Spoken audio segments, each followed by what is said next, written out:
On my left is the Nebula X1, a 4K triple laser smart projector that's made by Anker. And I reviewed this projector back in the summer, and over 300,000 of you have watched that review. And I can only assume it's because of all of its cutting edge technologies, like its all glass lens, its insane brightness, color accuracy and contrast, its two world first technologies, its liquid cooling and micro gimbal system. It has wireless battery powered speakers for better audio and microphones for a bit of karaoke. And its handle on top means you can take all of that entertainment system outdoors. So this is really quite a different projector offering. Now on my right is something a little more exciting. It's the brand new bigger brother to the X1, and it's still made by Anker, but two divisions merged to create the soundcore Nebula X1 Pro. And this is a projector system unlike any other. It incorporates a Dolby Atmos 7.1.4 audio system with all of the same cutting edge projector picture technologies as the X1, only slightly improved. And its form factor makes it much easier to go outdoors for an outdoor entertainment system unlike anything I've ever seen before.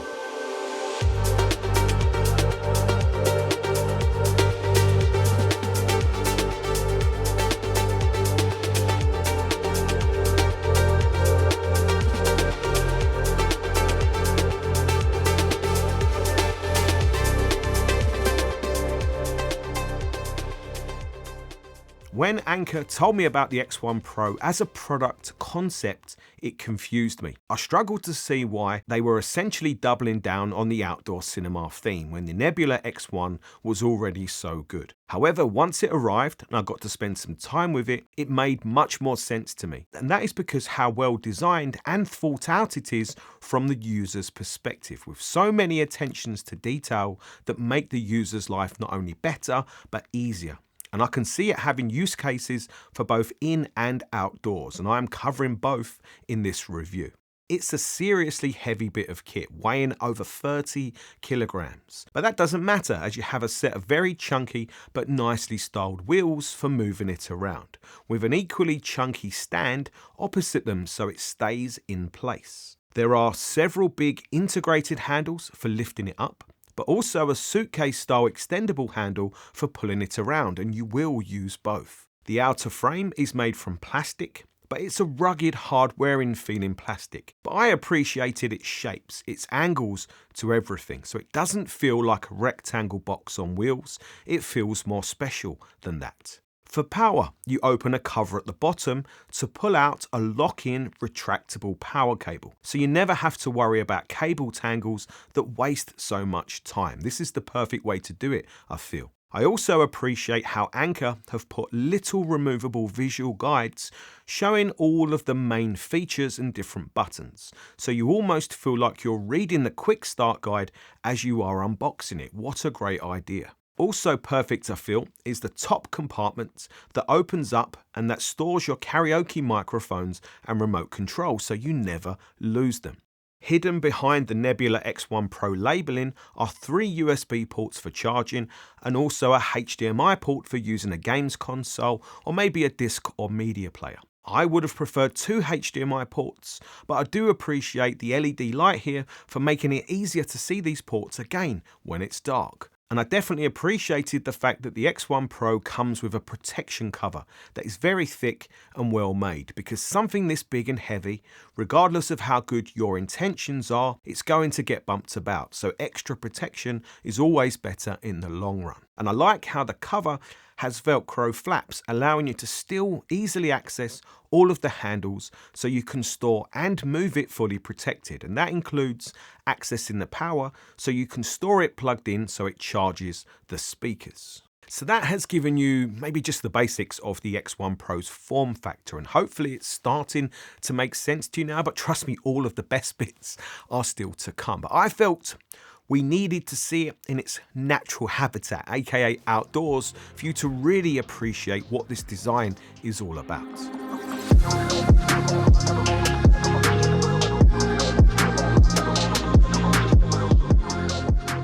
I know the idea of having a huge screen outdoor entertainment system is very exciting. However, I can imagine for some it might seem unachievable if you haven't already planned to have this in your home with everything already installed that you think you would need. So I wanted to show you how I'm going to turn essentially what you can see behind me there, a big grass space, my friend Tim's garden, into a huge screen outdoor high-end cinema system and more. And I wanted to show you how I've overcome all of the obstacles to achieving this. Indoors, it's fairly easy to find a make-do projector screen. We could shine one on the wall or maybe on the ceiling. But outdoors, we don't have walls or ceilings, so we need an actual screen. And I did a Google search before coming here, and there are a number of fairly real-world sized and priced outdoor screens that you can buy at maybe 110 or 120 inches in size, so a large screen. However, Anker have looked to create something a little more special, because in that, what looks like a small bag from here is a 200-inch or 5-meter inflatable outdoor projector screen, and that is a huge screen. I'm really excited about this, and I'm about to set it up for the first time to see how challenging a process that is for one person.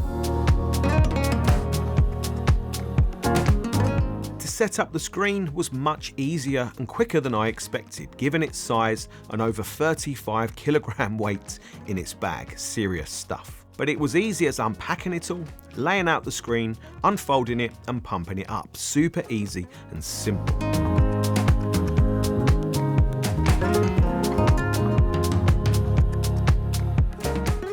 Where the process gets really clever is the inclusion of a battery-powered pump that inflates and deflates the screen, the latter making such a difference for the pack-up process. The screen has 2 pump valves, one either side. The system is sprung-loaded, so no air escapes unless the spring is pushed. The pump comes with a tight-fitting valve, and you select the correct pressure, that is 3 psi. Press the inflate button, and now you can go and have a well-earned drink while the pump inflates the screen to the perfect pressure and stops when it's done. And I was expecting the screen to pop up like a bouncy castle does and maybe then almost blow away in the wind. I was very prepared for that, however it didn't move at all, and maybe that is because it's heavy and it would take some serious wind to move it. But it does come with ballast bags. You can fill these with water and use them to hold the screen down on really windy or blowy days. Then once inflated, you manually stand the screen up. And I could do it on my own, even being very small compared to such a huge thing. Either side, there are guy ropes for pegging the screen down. And I know it's a simple thing, but call me impressed by how the guy ropes have their own pouch for their storage, stopping them getting tangled. And the included pegs were really high quality too. So these are some of the extra attentions to detail that I was referring to before that all add up to make a product seem built to a higher quality and better built for the user. So as you can see, the 200-inch inflatable screen is up behind me. And I would say the process probably took me about 20 minutes in total to complete, with the longest stage actually was the pumping up the air, because it actually takes quite a lot of air to get the screen up to its full pressure, which is 3 psi. And then when I stand next to it, what do you think? It's a pretty impressive, sizable bit of kit, isn't it? And I have to say, from my first impressions, this has blown me away. I've never seen anything like this in my life before. And actually, when you handle it, when you touch it in the flesh, when you stand next to it, it's a very impressive, I would even go as far as special bit of kit, because workmanship and high quality build and everything you would want, but really it's also fun. It's a hell of a lot of fun just to have up here in the garden. The screen material itself is really very soft. Anker told me it has to be soft in order for it to be folded up to go obviously in a bag and be packed away, etc. And it has a 0.95 gain as a screen material, so about a neutral is what you'd call it as a screen. But the material is very soft, and of course it does pick up a little bit of debris as it's being put up, but it's velcroed around the edge, so you can remove the screen from the frame and wash it and clean it if it gets too dirty. Obviously we don't need to do that today, but For a first impressions, I'm really struggling to find the words for this. It's, like I said, it's just a very, very impressive bit of kit.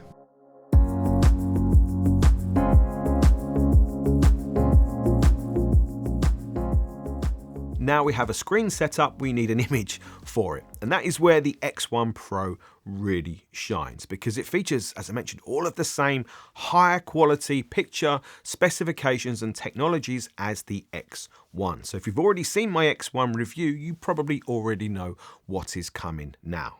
Sliding down the cover on the front reveals the X1 Pro's all-glass lens, and it has a gold ring around it, which is different to the X1's ring, which is red, and maybe there is something in that. The X1 and X1 Pro are both extremely sharp projectors, where you see the content quality and its flaws more than you do the projector's flaws. But look, nothing is perfect. The lens system and optical zoom allows for a throw ratio of between 0.9 and 1.5. So you can get a larger image from less distance away from the screen. But if you're further away from the screen, you can use the optical zoom system to not lose any quality when you shrink the image down. The projector is 4K with the same patented laser forged triple laser light engine, producing 3,500 ANSI lumens of brightness, which is very bright for a projector at this price level. Very high color accuracy, very wide color gamut coverage for HDR and Dolby Vision that it supports. An Anker claim, a 5,000:1 native contrast and 56,000:1 dynamic contrast, which I could not test to confirm, but I can say there is an excellent amount of shadow detail and highlights detail with a good black level. The X1 Pro has some very effective nebula dynamic tone mapping options that are more advanced than what's in the X1, which maybe explains why I thought the image was just that little bit better at times. It has the same 6-blade dynamic iris that is designed to help manage the light level from scene to scene, so helping make your blacks blacker in dark scenes, and this is user selectable. And I prefer to have it set on maximum for my testing because I like my projected images as bright and punchy as possible. And there is the same liquid cooling and micro gimbal system that will mechanically raise the image up and down, allowing for a lower placement of the projector in relation to the screen, although that is fixed here. You have the same auto setup features like spatial and screen detection, autofocus and auto keystone, and more. There are a very impressive number of make your life easier and quicker to set up features, some of which use AI. But I am old school. I still prefer to do this all manually, and I'm glad I can turn all of these features off, except the autofocus, because that works incredibly fast and well. The X1 Pro is running Google TV, and you get the exact same Google TV experience you expect. So that includes native Netflix support and other apps, so full 4K streaming support, so about as good streaming experience as you can get from projectors like this. Just like with the X1, I think the picture quality from this projector is outstandingly good. I love the colours and how I can make them richer without becoming overblown or garish. But you can fully calibrate it if you want pure accuracy. I found the motion to be excellent with the MEMC motion compensation turned off. The brightness really helps with the punch for HDR, and it's just a very clear and easy to watch image, even when huge and really bright indoors and outdoors. Of course, it's not perfect, but my criticisms all feel really pretty minor, with the main things I look for in a projected image being fully satisfying. And maybe you'll see some things in this video, but I didn't notice any artifacting, any rainbow effect, or any other obvious negatives from this projector. Like I said, I think it's outstandingly good. So with all of these easy setup technologies and just the form factor of the X1 Pro, I kind of see the situation of get the screen out and set it up, which maybe takes about 20 minutes. And then that gap you have while the screen is being inflated, which maybe takes about 5 minutes. That's the perfect time to go and get the X1 Pro out of the garage, pull it out and get it ready to be set up fully. So like 20 minutes to get that far with such a big system like this. Like I said, attentions to detail, it's all starting to make sense.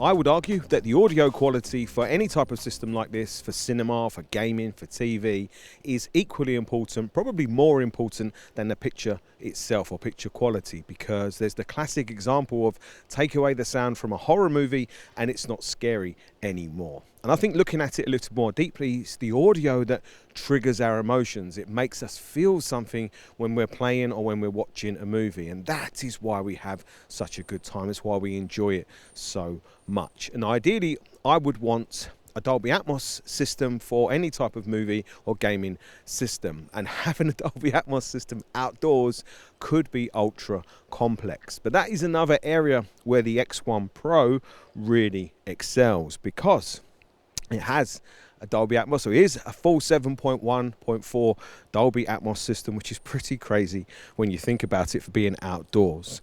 And I've already tested this indoors and it performs exceptionally well. But can these, really small battery powered speakers excel outdoors in such a demanding environment like this? I believe this is the world's first projector system to have a Dolby Atmos 7.1.4 audio system integrated with it. And how can you not be impressed by that? Also, how can you not be impressed with the X1 Pro's party trick, where the speakers come out of it like wings? It's a really cool thing. And the speakers are pretty heavy, so the mechanics of this need to feel robust, and they do. The speakers lock on to a small set of arms, so they can't come off until you press the release button. And it is all quite clunky, but in a reassuring quality way. I also really like how the rear speakers are slotted into the back with a clunky again push mechanism to lock and release them, with color coding so you know which side is which and which way round you are supposed to install them. Another nice touch. The speakers are all very small, all battery powered, and they are active, so they have their own amplification built in. Each speaker is multiple speakers in one, which is how the 7 for Dolby Atmos is created. The front speakers have drivers on the front, the sides, and the top. They have 80 watts of power each, and I believe will run for 8 hours at 45% volume, which is impressive. The surround speakers have drivers on the front and on the top, and have 40 watts of amplification power with the same excellent battery life. Both sets of speakers have integrated stands, which could come in clutch for a super quick setup, but I preferred to use the integrated thread to mount them on light stands so I could control the height at which the speakers are set up. Especially for the rear speakers, as I wanted them above my head height when sitting down, just like how I would install speakers at home in a full cinema system. One cool feature of the screen are 2 mounting points either side, where you fit an adjustable bracket, which makes it easier to mount the speakers actually on the screen, so that takes away a headache in itself. And what's fantastic is each speaker will auto turn on and auto connect to the X1 Pro when you turn it on. That I really like. I also really appreciated the integrated into the X1 Pro 160 watt subwoofer that is using dual opposed 5¼ inch bass woofers. And of course you cannot see these, but you can see the ports for the subwoofer below the exhaust vents, and it's a pretty substantial port. And the reason this impresses me is because having 2 subwoofers co-located gives us more bass output. But really it's the fact that they're dual opposed, which means the forces of each driver will cancel out the other. Because normally with a subwoofer, there's a lot of pressure inside the cabinet. We had a lot of pressure here. It might shake the X1 Pro, and that would make it useless for its intended job. So a dual opposed subwoofer here kind of like ticks off 2 subwoofer boxes. So, it's a sensible, it makes sense to do it that way. And the bass quality was really very surprising. It's really quite tight, it's really quite punchy, and really quite full. And Anker are claiming a bass response down to 38 Hertz. So it's not going to give you that earth-shattering kind of rumbly deep bass, but it can give you a very satisfying bass quality.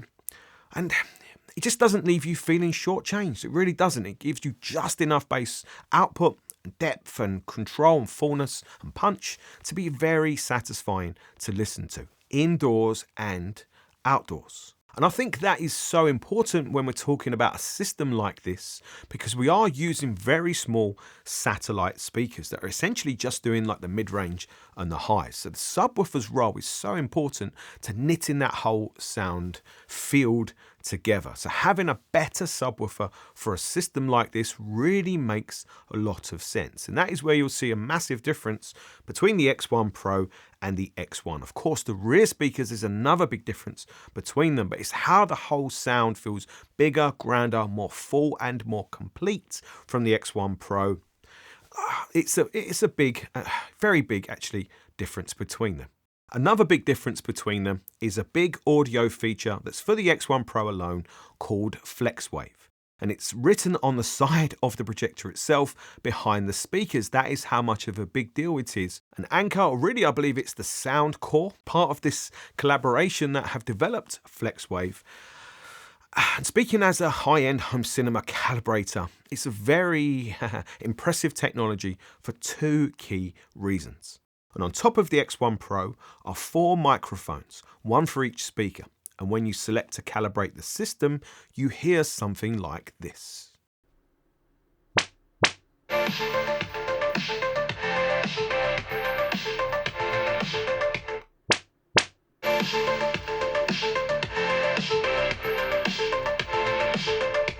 So this sound and music plays out of each speaker, and the system detects where each speakers are in relation to the X1 Pro, really in relation to the subwoofer, so it can automatically set up the correct delays, the correct levels, the correct equalization, phase and direction of the sound, which is very clever DSP. But this goes one step further as it allows the user to adjust the audio sweet spot to be where you are sitting in real time. But first, let's have a quick listen to the effects of FlexWave. Look, bear in mind, I have recorded this with a mono microphone, the exact same microphone I'm speaking into now. That's not ideal for recording, a surround sound system, but I've done my best. But I think you can still hear some of the difference in what FlexWave does in terms of finding a more balanced sound from a frequency point of view. But have a listen and see what you think. Another guy looking for the perfect lover, the kind of love you only see in a novel. I wasn't waiting for sunshine or unicorn. I'm nothing at all, and then you don't. But all of a sudden you're the hero of my story. I celebrate. I think you will agree there is more clarity with FlexWave on. Now look at how much you can adjust the sweet spot in and around the viewing area to help make the sound better for you where you are sitting. I mean, you have a massive amount of adjustment here. But as a system, it does work. It does pull the whole system more together to make you feel more like you're sitting in a bubble of sound, rather than you sitting here and sounds happening maybe over there or over there. Like you're sitting like an immersive sound bubble. That's what audio calibration does. So it's a very effective system. But what I like about it is it gives the user 2 options. One is maybe like the visual indicator that you can move around. So even if you're not sure about what you're hearing, you can place that sweet spot where you think you're sitting in relation to the projector and the screen.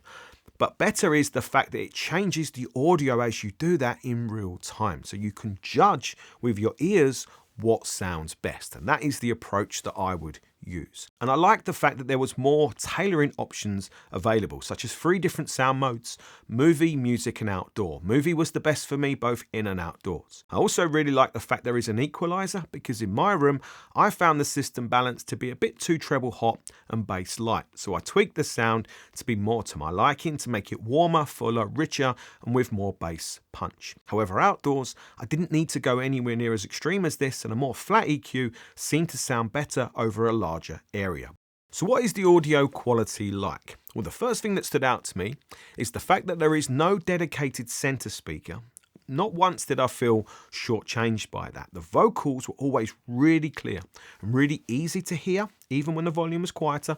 That's very important. And they sounded like they was coming from the front, coming from the screen itself. So that is very, very clever and extremely important. And the system plays loud, even outdoors, and it holds up well to loud and bombastic movies like Pacific Rim. However, you can push the subwoofer too hard and you very much hear it. But I think this system is best listened to at like a moderate to loud volume rather than crazy loud, because it sounds nicer like that. It sounds very clear. And like I said, it's very immersive, surprisingly so, with the FlexWave turned on. I mean, it sounds good with FlexWave off. It's just better with it on. Like, it's like something's missing when you turn it off because of just the way it calibrates the system. But what probably stood out to me more is, yeah, it's a balanced system. Yeah, it's very detailed, surprisingly detailed sounding.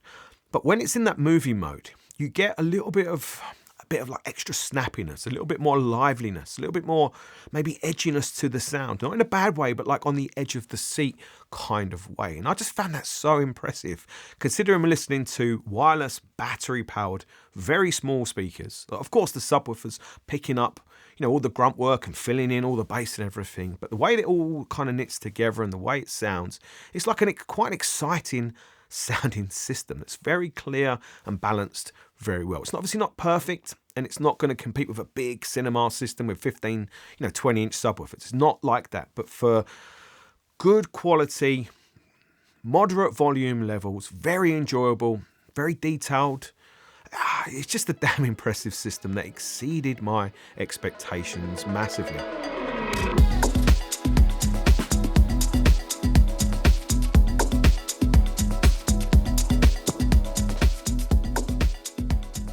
One of the potential issues of running a system like this outdoors is power, or really their potential lack of. And the speakers that are in the X1 Pro are battery powered, so they are fine, but the projector in it and its built-in subwoofer are not. They need mains electricity. And if your garden doesn't have mains electricity somewhere in it, or easy access where you'd like to use the X1 Pro, maybe you could feel defeated before you even start. And I thought that would probably be the case for me here. So I asked Anker to also send me one of their brand new Solix battery power banks or power stations, because this can be used anywhere and it would allow me to set up the X1 Pro literally anywhere. So Anker sent me the new Solix C1000 that uses Life PO4 batteries with a total capacity of 1056 watt hours. It's capable of delivering 1800 watts continuous and up to 2400 watts surge, which is mega impressive but overkill for the X1 Pro, as it generally seemed to pull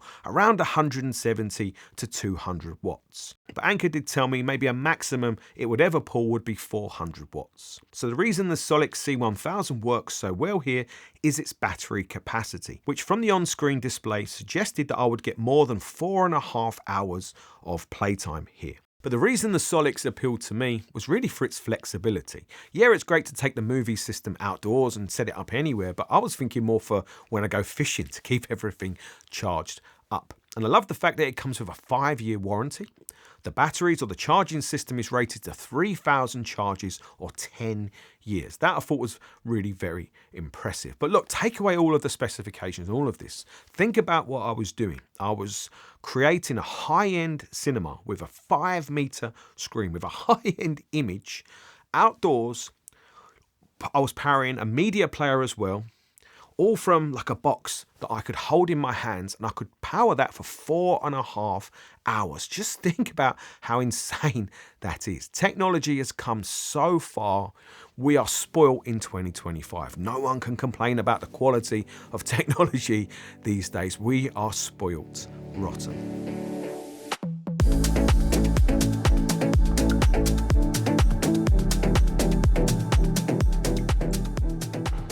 Time to break some wallets or credit cards, maybe with the pricing.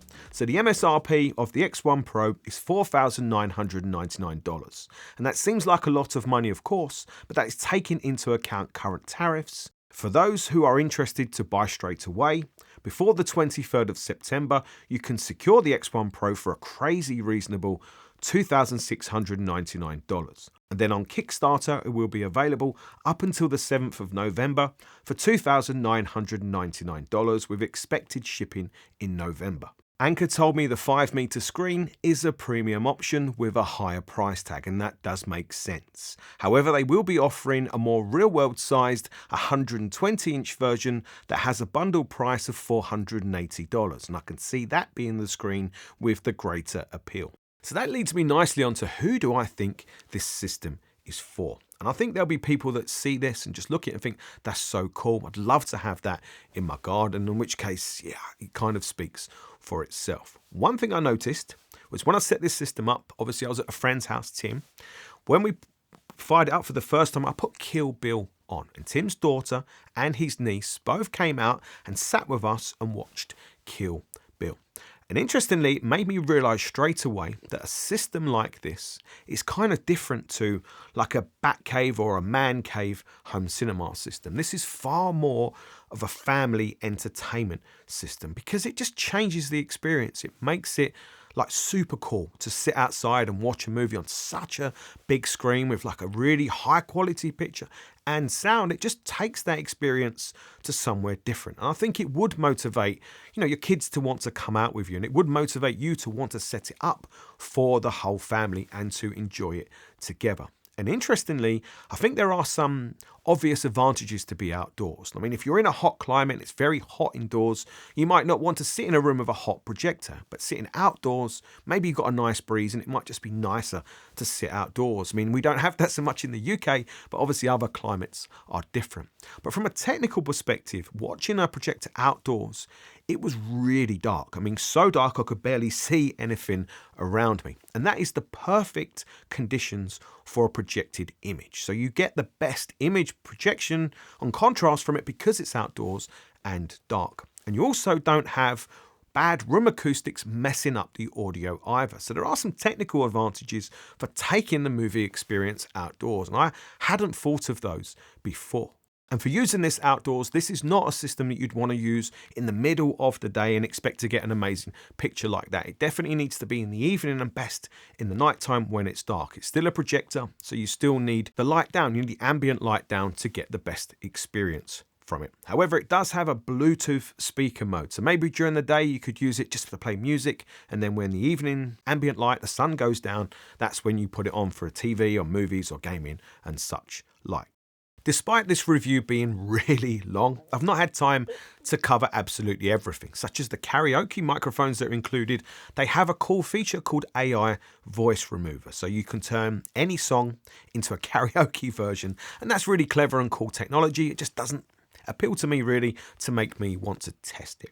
So look, let's close out this review with another for the soundcore and the Nebula, or really I suppose the Anker engineers and designers, because this is a really quirky product in a way, but it's so well done with so many attentions to details being paid to even really small things. And I think that's what has impressed me the most. And I suppose if you're going to go out on a limb and make something really quite quirky, as a manufacturer, you should go all in. And that's exactly what Anker, Soundcore and Nebula have done with the X1 Pro. They've really gone all in, and they've created a product that is absolutely killer in so many ways. Maybe it's not 100% perfect in every one, but it's killer in every way you're going to need it to be. And it's really massively exceeded my expectations. And there's nothing really at the moment to even compare it to. So I hope you've enjoyed this review. I hope you found it useful and helpful. If you have enjoyed it, hit the thumbs up button and subscribe to the channel for more.